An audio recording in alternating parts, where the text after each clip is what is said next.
Center and linebacker for the Eagles, Bednarik was the NFL's last 60-minute player. Here is his story, wrapped as it is in his favorite colors. Red for the blood spilled by his comrades in World War II, white for the purity of the cause, and blue for the color of his collar. Blue through and through.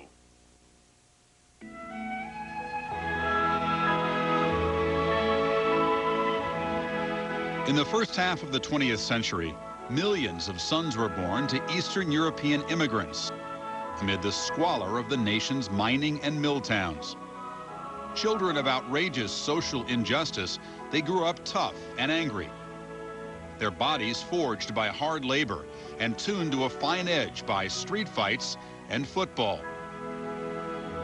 They proved their worth in World War II.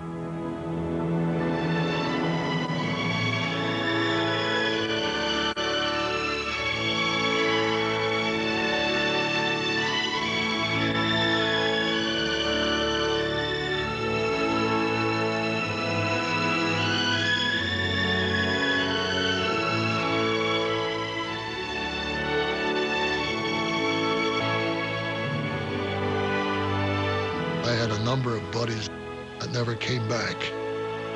When you're a young, dumb kid, you think you're going to play football when you go to war. Well, the footballs aren't footballs, they're bullets. And I thank God that I was able to survive.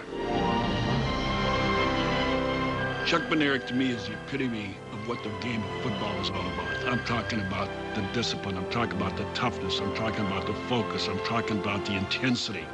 He will go down in history probably as one of the toughest individuals that ever played football. It was almost as if he was some sort of creation that had come to life and stepped out of a display case in Canton. I mean, it was almost as if everything about him, the way he looked, the way he walked, the way he spoke, the way he played more than anything, was the embodiment of everything you associate with pro football. He looked like he had been chiseled out of the stone of Mount Rushmore. Craggy face and those huge, huge hands of his.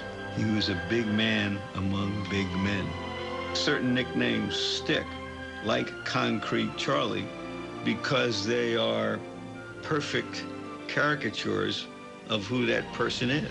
I've always looked at Chuck as a guy who typified the men who gave this country its backbone. This was a guy who didn't back down from anything.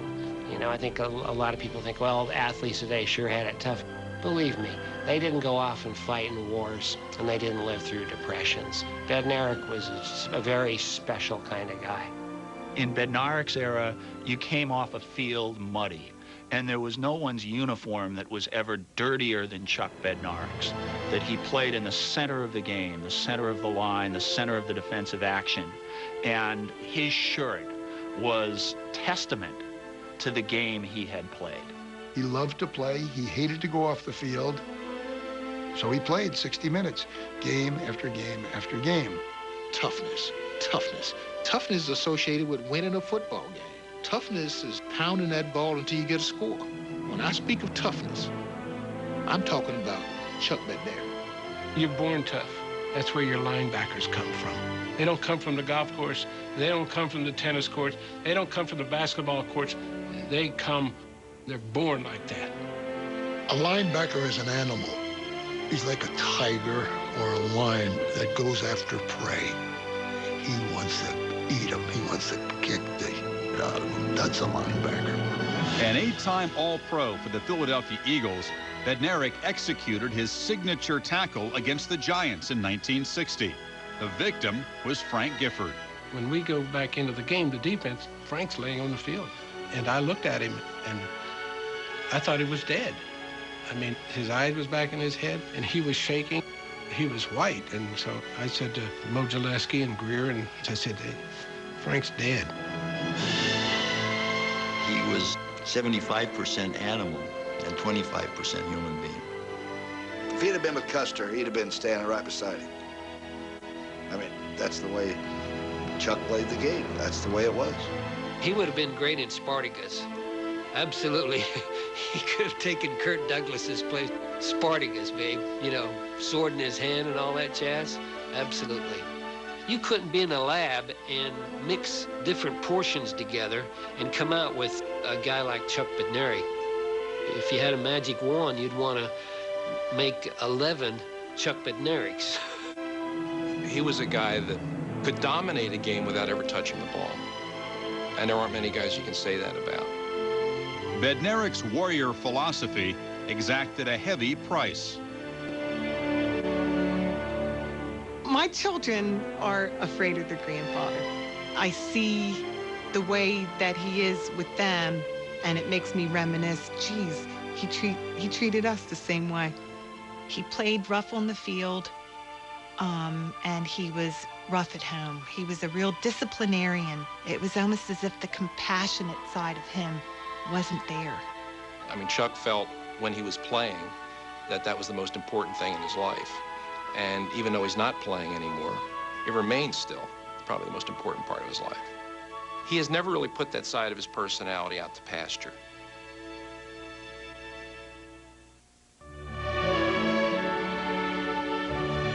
Bednarik was born May 1st, 1925, in the company town of Bethlehem, Pennsylvania, where workers' rights were little more than a mother's prayer.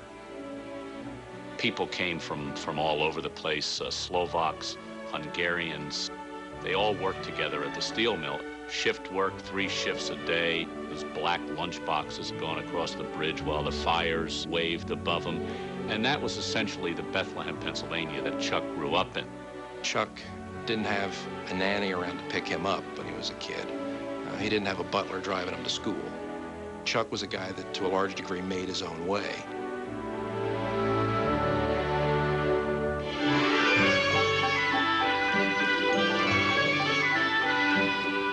When his father wasn't working at the mill, he was a forbidding presence at home, raising his 6 children by the iron-strict Slovakian code of work ethic and religion.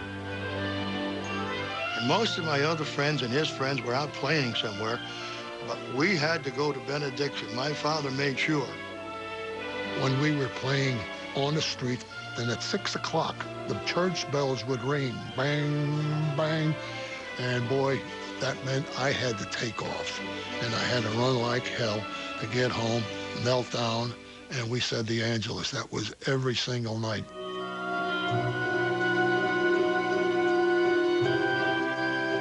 If Bednarik adhered to the Christian ethic at home, he lived by a different code on the streets. You had to be tough. We had gangs that were the Morton Street gangs. We had gangs that were the Heights gangs, and they'd get together and they'd have a scuffle. We fought a lot, and the contact was fist. You put something on your shoulder and you say, knock it off. And as soon as it was knocked off, you really went at it. And you'd go home bleeding from the nose and all. My mom said, that's zeshibo. Ty masz krew na pisku. I don't know. You didn't want to admit that you were in a fight, but she knew it. Mom would always say to him, you know what?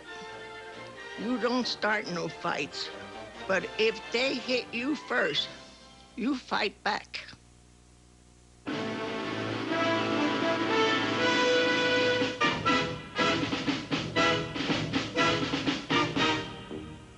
With his toughness blessed by his mother, Bednarik took it to the football field and made a name for himself. This generation decided that the way they could make their mark, the way they could beat the executives' kids, the people that weren't on the South Side, was to succeed in athletics. Little spoiled brats come out for football, and they couldn't stay with the tough kids. We played football on the streets. We tackled on blacktop. You had to find some places to go, and most of the good facilities were fenced in. Get a bunch of guys together and just beat the hell out of one another with no equipment, and like I say, probably not even a ball. Maybe a roll of socks or whatever looked like a football. You would have put Chuck into a different environment where athletics, this kind of sandlot, tough mentality, was not as prevalent. I think Chuck would not have become as good as he was. They're proud of their heritage. That's what molded them. because you can transfer that work ethic to the athletic field. You can transfer that work ethic, the discipline. They knew what they had to do to be successful. At Liberty High School, Bednarik caused a stir as a junior on the team's undefeated 1942 football team. But the glories of his senior campaign were put on hold. At 18, he was called to serve his country in the biggest fight in its history.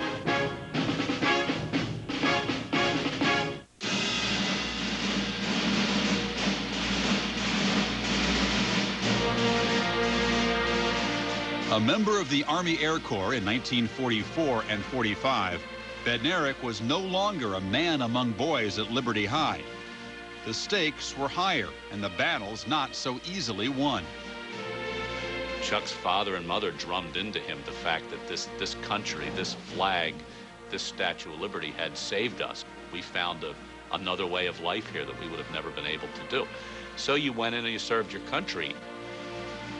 I was just a young, dumb kid when I went into the service. We didn't realize what we were getting into. We thought war was fun, and you're going there to defend your country. But it's a little different when you're getting shot at.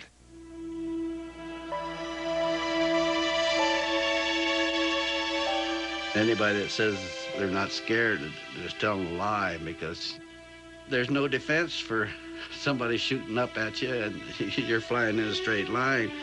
If they hit you, you're gone. As a waist gunner on a B-24 bomber, Bednarik was the center of the enemy's attention in a stage of the war called the shooting gallery.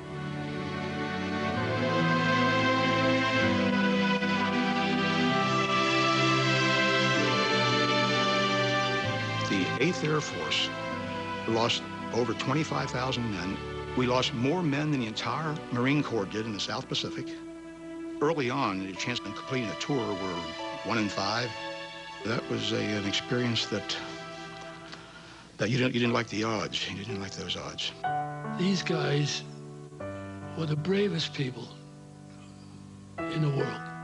They were as brave as a frontline infantryman. For everyone up in front in the infantry, there's 10 guys behind them. But these guys, they saw their buddies shot down. When they went to mess, there would be somebody missing who'd never come back. They went through crashes of planes. They never knew that they were going to live another day. We went in on support of the Battle of the Bulge, and we're supposed to go in at 20,000 feet. And the orders were that we could not bomb until we did it visually. In other words, we could actually see the target through the bomb sight. And we went in, and they just hit us completely.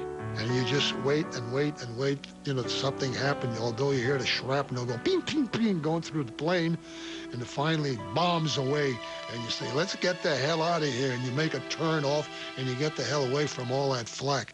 We hit the target, and then when we got back, the crew was beside themselves.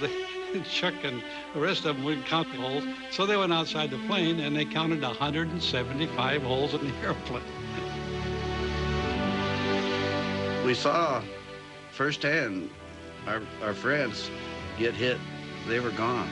And you come back and you got 4 empty beds in your barracks there for the officers, and then enlisted men had 6 empty beds in their barracks. And that's kind of hard to take. For Bednarik, each friend lost seemed to deepen his faith in God and country. This caused him to change in the way he spoke and the way the toughness about him, you know. You could see he would grit his teeth when he thought about some of these things that he described. On his 30th and last mission, Bednarik turned skyward to cut a deal. He made a vow to God. He said, God, if I get through this, I would do a rosary every day the rest of my life. The plane made it, and since then, for over 50 years, he's done a rosary every day. He kept his word. You come home, and the war's over, and you don't know how lucky you are that you survived. The forces of Germany have surrendered to the United Nations. The flags of freedom fly all over Europe. If the war brought Bednarik closer to his God, It also made him a man of the world. If you're going through any experience relative to that, when you realize that not only is your own life at stake, but the life of other people is also at stake, I think you mature a little earlier if you've been through a thing like that. Anybody who came out of that, like Bednarik did, wasn't going to be afraid of a football game or afraid to be tackled or afraid to hit. I'm 20 years old. I'm back from the war. And when you went through that and you made it back and you look around, you think to yourself, you go, you know, maybe there's something special. Maybe I was meant for something here. He had the attitude that, boy, nothing can stop me now. I've done my missions and they couldn't get me. Nobody's going to get me. I've got it made. Like many war veterans returning home, Bednarik was off to college. He enrolled at Penn in 1945 with Football 101 on his agenda. The greatest teams in college football came after World War II. And all these players, a lot of them, were 22, 23. Spring football was easy after fighting Japan and Germany. Came out for the football team. Here's the University of Pennsylvania. I looked around, I said, what the hell we got here? A bunch of kids. They're 18 and 19, and this toughness within me, I said, that's no problem. I can make this team blindfolded, for heaven's sake. All I had to do was step out on that field, and I just went at them just like we did with every mission. Just that killer instinct, the killer instinct. The confidence that he got from those first moments in the locker room, it never escaped him. He always kept that. He always felt that he was the dominant guy. Chuck was a terror. I remember when he was a freshman, and after a few scrimmages, everybody was scratching their head thinking, who's this guy? There's an awful lot of tension, or silent tension, right before a big ball game. I can remember seeing that big guy. He was like a caged lion. He'd be walking up and down the locker room, just, you know, let's get out of here and let's get this thing over with. Just as a kid, that really shook me. I was scared to death. He would single-handedly demolish another team. We were playing Princeton. He came back to the huddle and said, call 4-3. And 4-3 was a play where he would snap the ball. I would take 2 steps to the left and then go straight up off his tail. And he said, I'll open a hole. Well, he opened a hole, I'm telling you. And he put the defensive guy on his tail, and he just came back each time from the end of the play saying, call 4-3 again. And we did.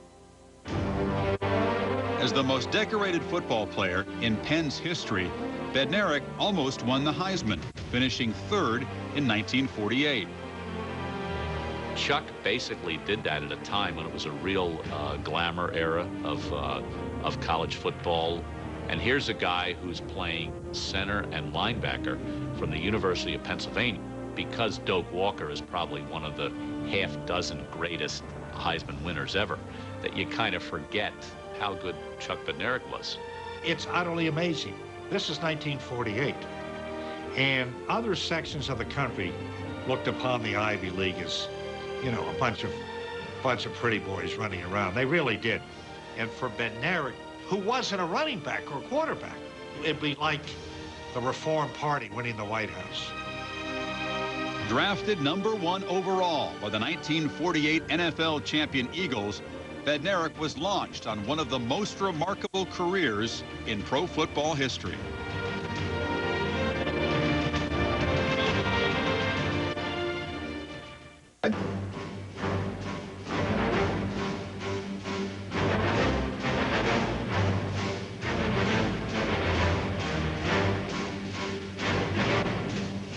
Bednarik found a home in the NFL. With small contracts and scattered audiences, the players were in it for the love of the game, Bednarik among them. We had jobs, and when the season was over, then it was work from 8 in the morning to 5 o'clock in the afternoon. They weren't celebrities off the field in the sense that they were making any commercials or they had other interests with their brokers. Their game was their whole life. The game was one tough son of a bitch leaning against another tough son of a bitch, grabbing and scratching and biting and clawing. There were no holds barred. I mean, there were only 4 or 5 officials, and you'd hit a quarterback maybe 3 seconds after he threw the ball. Such a rough and tumble game seemed the perfect fit for the new medium of television.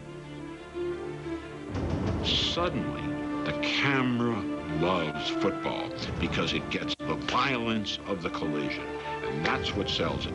The camera begins to show you that defensive players with these violent hits are stars as well. And with that, pro football goes rocketing. And brightest among the new galaxy of defensive stars was Chuck Bednarik, one of the toughest players in the game.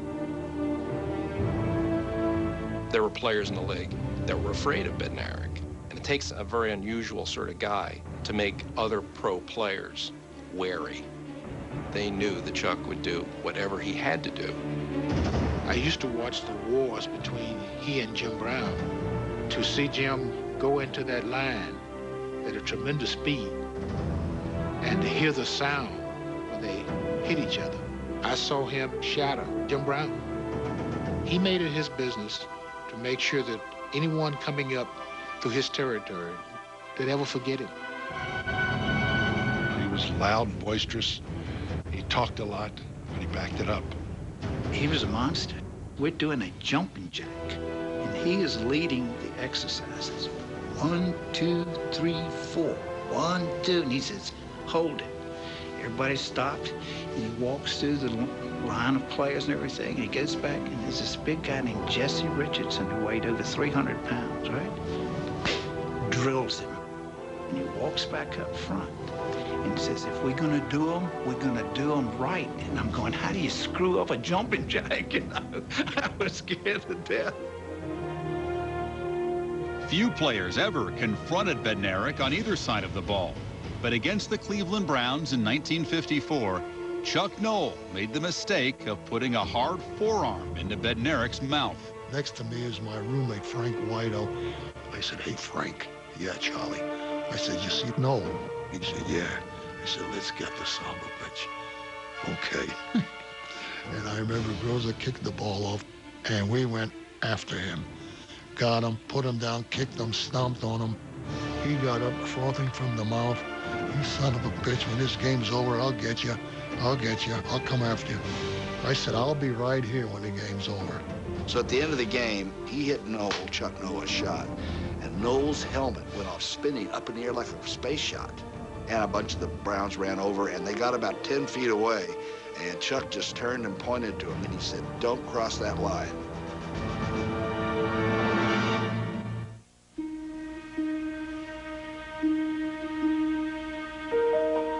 Bednarik's ferocity was a commodity not to be conserved.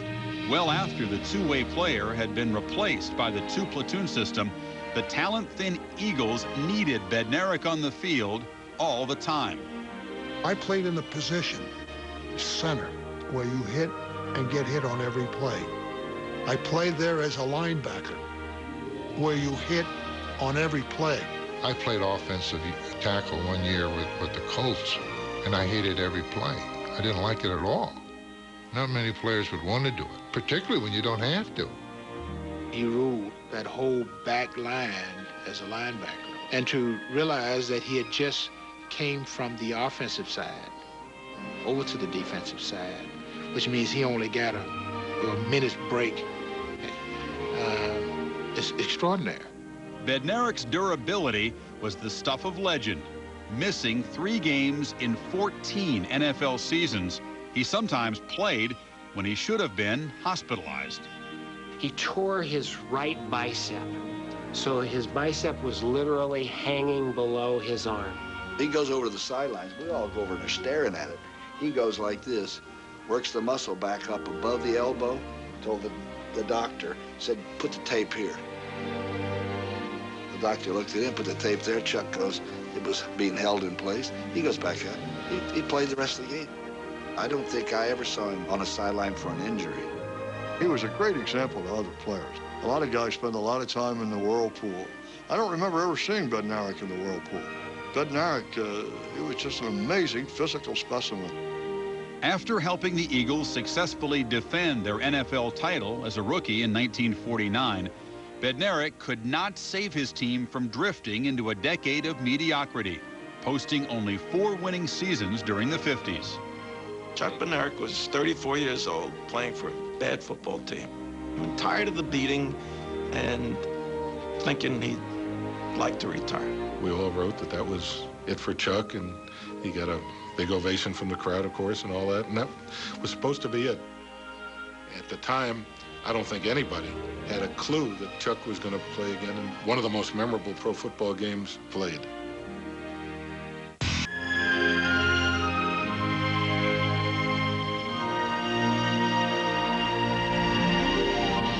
When his wife Emma gave birth to their 5th daughter in 1960, Bednarik was financially compelled to return to the Eagles, a team that should not have been any better than the one he quit after the 1959 season. But the mediocrity on paper turned into a winner with Bednarik in the lineup. The 1960 season, I've always felt, was like a genie that rose up out of a bottle. It granted Philadelphia football fans their every wish for one season. And at the end of that season, the genie went back in the bottle and it was gone. Everything that ever happened good, everything happened to me in 1960. Everything. The 1960 team was by no means, in my judgment at least, the best team in the league. And not by any means. But they were the best conditioned. They played hard. And Van Brockman on offense and Bednarik really keynoted that. In the 5th game of the season, Bednarik, at 35, was forced to play 2 ways when linebacker Bob Pellegrini suffered an injury. The move seemed to start something. It was thought that his days as a linebacker were gone. And when they started to win these games in the 4th quarter, game after game after game, a certain drama was building and carried everybody along, including Bednarik. With the season winding down, the Eagles found themselves battling for the conference championship against the mighty New York Giants in Yankee Stadium. It was on this stage that the Iron Man would leave his mark. If Chuck Bednarik was the quintessential steel town product of a linebacker, of a football player, Frank Gifford was the quintessential California product of this unbelievably handsome, great athlete, halfback, wide receiver.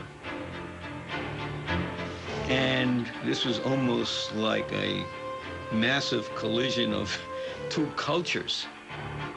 I always say this, if you're going to do anything big, do it in New York. Leading 17-10 late in the 4th quarter, the Eagles braced for the Giants' last drive. Chuck kind of drew a circle. And it was like, don't come here. But in this situation, with the Giants having to make the plays and move the ball down the field, they couldn't afford to be selective.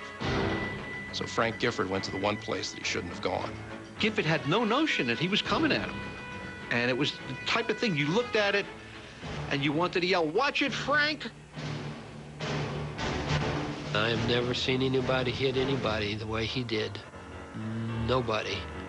He just nailed him right around the face with that big arm he had. And Frank was about 5 feet off the ground. He came right down on his head.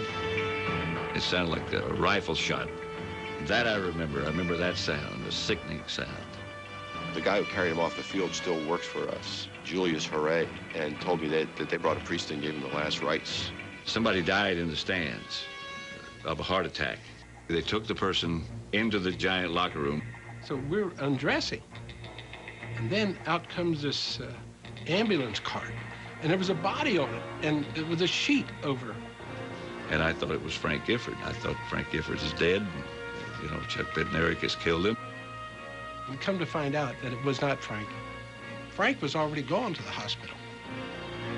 Chuck said that he was getting calls all hours of the morning from women from New York, cursing at him, criticizing him, calling him all sorts of names. I think it probably is the greatest hit in football history because it's a game that decided a conference championship. It's a hit that put the Eagles in the championship game.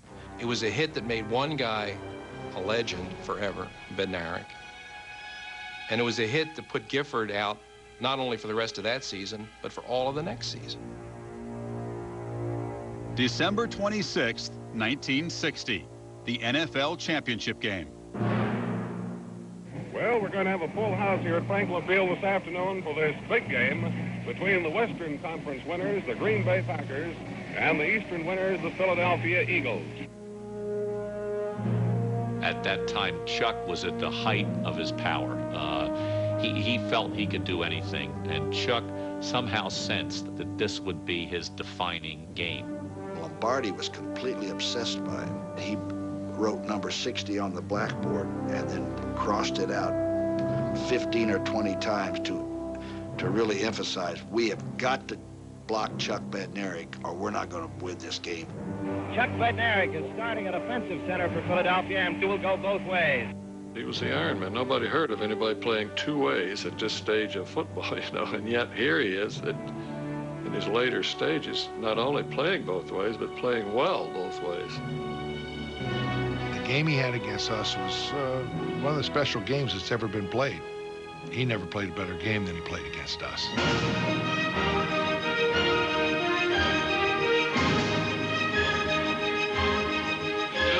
Trying the right side, he runs into somebody right at the line of scrimmage. Bednarik hitting him for no gain. The lasting impression that I have of the game is 21 players trotting onto the field and off the field after every exchange. Chuck Bednarik standing there in the middle of the field waiting for his offense or his defense to come on. Just about the time you'd think he's got to be getting tired. He's got to be fading. He's got to be taking shortcuts. Chuck was the same as he was in the first quarter. With a minute 15 left in the fourth quarter and the Eagles leading 17-13, Green Bay mounted one last drive. Because it was Green Bay, and because it was a Lombardi team, because it was Paul Hornung, people were concerned right to the end that maybe Green Bay would find a way to pull this out. We had got the ball maybe like on our 20, and we're bing, bang, bing, bang. We're going down the field. We're chewing up yardage. We're moving. There isn't any question about us going in. It's just, you know, when. Green Bay roaring now, so hang on to your seats, everybody. This championship game is going down to the last final second. They were on our 16-yard line. There was about 14 seconds left to play. You know they're going to throw the ball. Starr takes the ball and drops back the pass.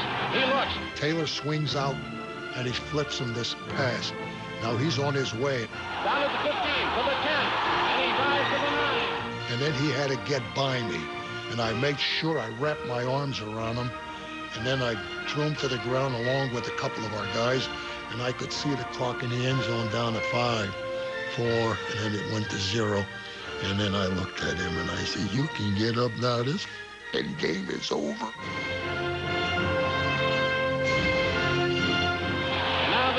Jumping up and down, a happy bunch, the world champion. It was Hollywood. It was too much to believe even. And I remember to this day, it still remains to me one of the most dramatic moments in all of professional football. On the field for 139 plays, over 58 and a half minutes, Bednarik and the Eagles were NFL champs. After that game, Chuck said, boy, I feel great. Here's a guy, I looked at him, he'd played the whole game. I was so sore I could barely get in and out of the shower. And here was this giant, and he stood there in that shower and went, wow, you know, it was like something from another time. I thought to myself, there's only one Chuck. When people talk about the 60-minute man, the Iron Man, I think they kind of vaguely think they understand what that's about. But unless you actually watch that year play out, and you watch the plays that Bednarik made, then you begin to understand that you were watching one of the greatest feats in all of competitive sports.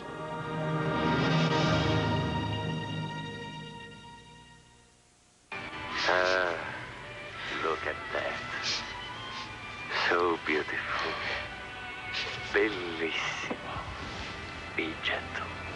Hold it like this. Do not rush. Enjoy every moment. Ah, the onion. Such a beautiful thing. Got to admit, it's getting better. Philips High Definition TV. As real as it gets. You know, most men get pretty shook up about losing their hair. But today, many of them are learning about Bosley Medical. They use your own living hair to fill in the thin spots. Just look at that. It really works. You can treat it like real hair because it is real hair. Your own naturally growing hair. So you don't have to worry about it. Bosley Medical is the world's most experienced hair restoration practice. For over 25 years, they have performed more than 130,000 procedures using the innovative micrografting techniques pioneered by founder Dr. L. Lee Bosley. Each surgeon at Bosley Medical is board certified and individually trained by me. So if you want to have your own naturally growing hair back, call this number for more information. We'll send you this free video and in-depth guidebook that gives you the real facts about hair restoration. There's no cost and absolutely no obligation. So do it for yourself. Call now and get the real results you've been looking for. It's your real hair. You can't do better than real. Bob Vila tells homeowners how to get out from under credit card debt. Hi, I'm Bob Vila, and these are offers to get credit cards. It's pretty easy to get them, not so easy to get out from under the bills. How many credit card bills do you get each month? 3, 5, more? And how much interest are you paying? 16, 18%? Do you even know? And don't be fooled by introductory rates that only last a few months. You can eliminate those bills. You can stop paying that high interest. Here's how. Just call Home 123. The loan counselors at Home 123 will show you how to turn your high-interest credit card bills into one bill that's probably a lot less than you're paying now. And the interest may even be tax-deductible, unlike credit card interest. Imagine just one bill a month and money left in your pocket. So, if you own your own home, call Home 123 right now and discover how to get rid of all those credit card bills. Call 1-800-HOME-123 or visit us on the web at home123.com. It's how to get the money you need. When SportsCentury continues, Bednarik takes his fight off the field.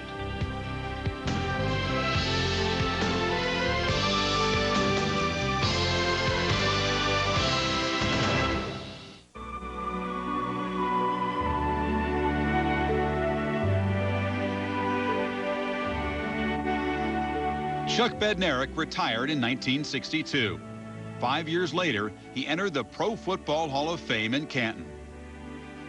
Most times in sports, when time passes, you know, good becomes great, you know, and great becomes superhuman. You know. With Chuck, I think it's kind of the other way around. I think with Chuck, if you actually go back and you look at what he did, the facts are actually greater than the myth of Bednarik that exists today. I heard somebody say once, you know, today athletes are measured in dollars. Bednarik was measured in minutes. You look at him, and here is a guy who could play that 58, 60 minutes a game, do it seemingly tirelessly. He was the last of his era, literally the last, because we'll never see anybody do what he did again. It's inconceivable. Two things Chuck likes to be identified with as being the last of the 16-minute men, and also being Concrete Charlie, which defined not only his off-season job, but also the kind of hard-nosed, never give up, immovable object force that he was on the football field. He is a dinosaur, and we'll not see his likes again because the exposure of television and the crush of the press in our day would not allow an athlete to play a career in that relative obscurity. When Bednarik retired, when Bednarik hung up his offensive cleats and his defensive cleats, that was it. There was never going to be anyone like that again who would play 60 minutes. Bednarik wore it as a badge of pride. More than pride, obsession. Bednarik finds his career so extraordinary, he refuses to bury it among old clippings. Chuck holds on to that career more tightly than most guys. I mean, I have heard him retell high point stories of his career, word for word, exactly the same, with the same inflection in his voice, every time, without fail. Very protective of his image as the Iron Man. Very protective of him being, in his mind, the last of the true 60-minute man. As the years have worn on, Chuck's one of these guys who has kept up that hard kind of shell. He's not very kind to the second and third generation of football players that have followed him. I don't go to football games anymore. It's not like it used to be. There's dancing and jerking around and all this stuff. Stick it up your... You know, here's a guy who, in 1960, the year that he went both ways for the Eagles and they won their last NFL championship, he made $17,000. And now he reads about guys signing contracts for millions of dollars who've never played a down in the National Football League. And you bet that sticks in his craw.